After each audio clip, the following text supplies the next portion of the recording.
कहते हैं कि इतिहास में एक समय ऐसा था कि भारत के हर घर से सोने का धुआं निकलता था। भारत को सोने की चिड़िया भी कहते थे। इससे ये बात तो पक्की थी कि भारत में सोना बहुत था। मंदिरों में भी उस समय सोना छिपाए जाने की कहानियाँ आपने सुनी ही होगी। और ये सिर्फ कहानियाँ नहीं थी बल्कि सच्चाई थी, क्योंकि हमने देखा है कि आज कई मंदिरों से अरबों खरबों का खजाना मिल चुका है। आज के एपिसोड में मैं आपको भारत के एंशियंट मेटलर्जी और खासकर सोने के खजाने के बारे में कुछ ऐसे फैक्ट्स बताने वाला हूँ जो आज तक आपने कहीं पर भी देखे नहीं होंगे। और जिस दरवाजे के लिए आपने ये वीडियो देखना शुरू किया है, पद्मनाभ स्वामी मंदिर के तहखाने के उस दरवाजे के बारे में, इस वीडियो के आखिरी पॉइंट में मैं आपको वो रीज़न बताऊंगा कि क्यों दुनिया की कोई भी टेक्नोलॉजी, दुनिया का कोई भी मास्टर माइंड उस तहखाने का दरवाज़ा नहीं खोल सकता। तो वीडियो का आखिरी पॉइंट ज़रूर देखिए। क्या आपको पता है कि एक समय में भारत दुनिया का सबसे बड़ा स्टील एक्सपोर्ट करने वाला देश था, और यह समय था मौर्य साम्राज्य का। मौर्य शासनकाल में रोम जैसे देशों तक हमारा स्टील एक्सपोर्ट होता था। 500 BCE में पूरी दुनिया में पहली बार भारत में स्टील का आविष्कार हुआ था, और जल्द ही ये धातु योद्धाओं की पहली पसंद बन गया, क्योंकि स्टील से बने औजार मजबूत होते थे और लोहे की तरह इनके आसानी से टूटने का भी कोई डर नहीं था। जल्द ही भारत में बने इस धातु की डिमांड पूरी दुनिया में बढ़ने लगी और भारत से ये स्टील पूरी दुनिया में एक्सपोर्ट होने लगा। अगर कोई भारतीय राजा उस समय विदेशी सेना से युद्ध में हार जाए तो वो शत्रु सेना हमें शांति समझौते में सोना नहीं बल्कि स्टील मांगती थी। इतना भारत का स्टील मशहूर था।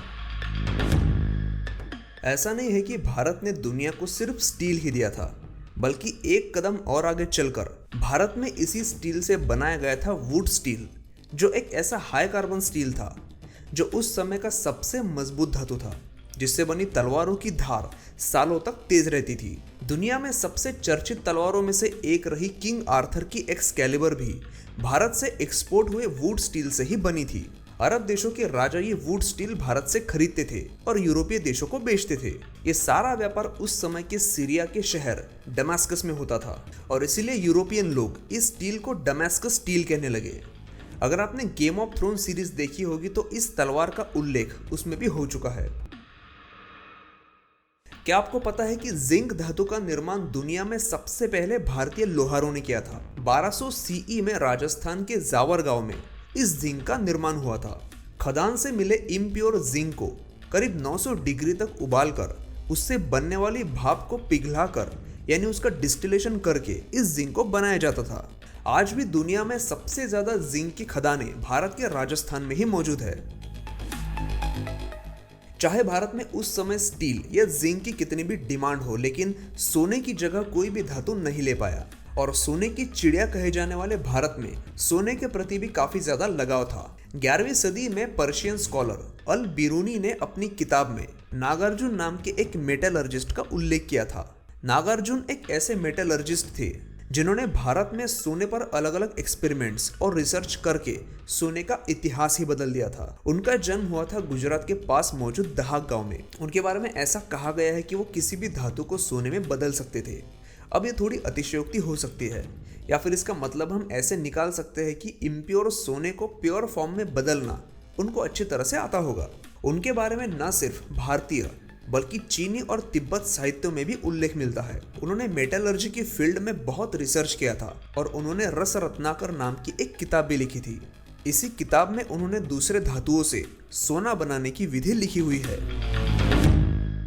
अब बात करते हैं पद्मनाभ स्वामी मंदिर की। आप हजारों साल पुराने किसी भी मंदिर को देख लीजिए, उस मंदिरों में ऐसी कार्विंग तो आपने जरूर देखी होगी।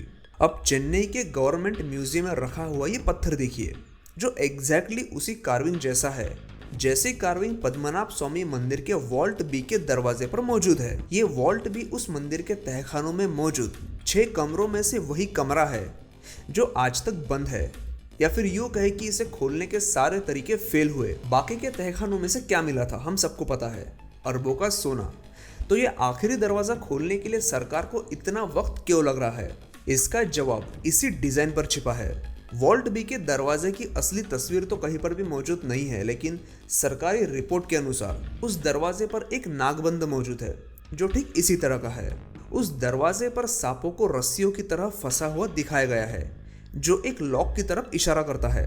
और नाकबंद का इस्तेमाल भी इसी के लिए होता है, किसी चीज को बांध कर रखने के लिए। इस दरवाजे पर कुछ ऐसे हैंडल भी है जैसे आज के मॉडर्न लॉकर पर होते हैं। ये दरवाजा कोई आम दरवाजा नहीं है, ये दरवाजे में बनी हुई सिर्फ एक डिजाइन है जो दरवाजे जैसी दिखती है। न इसे कोई हैंडल है ना कोई ताला, इसीलिए इसे खोलने की कोशिश भी नहीं कर सकते। ये दरवाजा बिल्कुल उन मॉडर्न लॉकर जैसा है जिसे सिर्फ उन्हीं तरीकों से खोलना पड़ता है जो तरीका सही है। अगर गलत तरीके से उन्हें खोलने की कोशिश की या फिर उसे तोड़ने की कोशिश की तो ये दरवाजा हमेशा हमेशा के लिए लॉक हो सकता है। इसीलिए सरकार द्वारा इसे खोलने की या फिर तोड़ने की कोशिश नहीं की गई, इस डर से कि कहीं ये लॉक ना हो जाए। और इस दरवाजे के उस पार क्या है, ये राज इस दरवाजे के साथ हमेशा हमेशा के लिए बंद ना हो जाए। तो दोस्तों, ये था आज का एपिसोड। मैं हूं सुमित और आप देख रहे थे मिस्ट्री रिवील्ड। अगर एपिसोड पसंद आया हो तो इसे लाइक ज़रूर करें ताकि ऐसे ही और वीडियोस हम आपके लिए लाते रहे। मेरे दूसरे चैनल को विजिट करने के लिए नीचे डिस्क्रिप्शन में दी हुई लिंक पर क्लिक करें और कुछ बातें करनी हो तो इंस्टाग्राम पर आइए। आप मुझे वहाँ पर वीडियो के लिए नए टॉपिक भी सजेस्ट कर सकते हैं और जिनका टॉपिक मैं सिलेक्ट करूँगा उन्हें मैं उस वीडियो में शाउट आउट दूंगा। तो चलिए दोस्तों, मिलते हैं अगले एपिसोड में ऐसे ही इंटरेस्टिंग फैक्ट्स के साथ।